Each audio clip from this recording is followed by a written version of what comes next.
And so I think one of the things that the formal education system did really well, that people poo-poo on it, is the idea of going into debt to gain education is something that fundamentally makes sense. So like one of the easiest ways to gain leverage on your time, and when I say leverage, just for everybody, like leverage is the difference between inputs and outputs in a system. So, Archimedes said, if you give me a lever long enough, I can move the world. And so to the same degree, if you have enough skills, you can do anything. So skills give you leverage on your time. So you get more out of each unit of time. If I'm a master cold caller, I will get more sales and calls booked for the same unit of time than somebody who sucks at it. Same time, more output, right? But because they developed a skill at a masterful level. And so when people are allocating their time, they're not by percentage, they're kind of like consuming their time rather than investing their time. So they're either doing nothing or they're consuming the time rather than putting time into getting higher returns on their time, which is education. And so education you can have from like the conceptual learnings, watching stuff like this, or the actual doing. So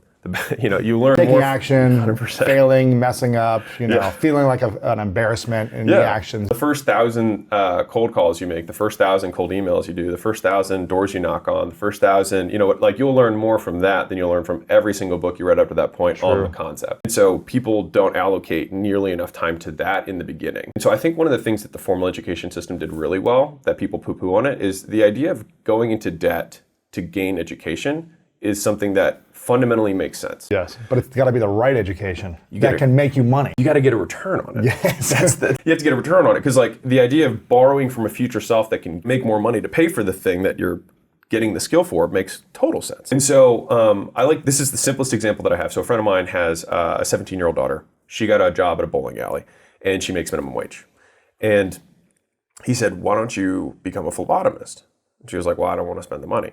He's like, it's $500 and it's a 2-day certification. And then after you have that, you make $25 an hour. So she didn't have the money. Now she could save it to get the $500, right? Or she could take a loan for the $500 from her dad and pay it back in a week because she has higher earning capacity. So it was like she could either save for 8 weeks, right, from her bowling alley to pay the $500, or she could take a loan for the $500, do the 2 days, and then pay it off in a week. So at that 1 week, she now has 7 more weeks of earning capacity, 7 more weeks of earning capacity at her new level, and she'd be net positive on the next 7 weeks of earnings, right? And so that's just a micro example of like what skill investing does. And so that, because a lot of us talk about like, you got to get educated, you got to learn stuff, and like you learn stuff by doing it. And a lot of times you pay for that education or access to people who can teach you those skills, because a lot of people aren't going to give it to you for free, and that makes sense. It's okay. Like it took them time to learn the thing, and they compressed that time to give it to you.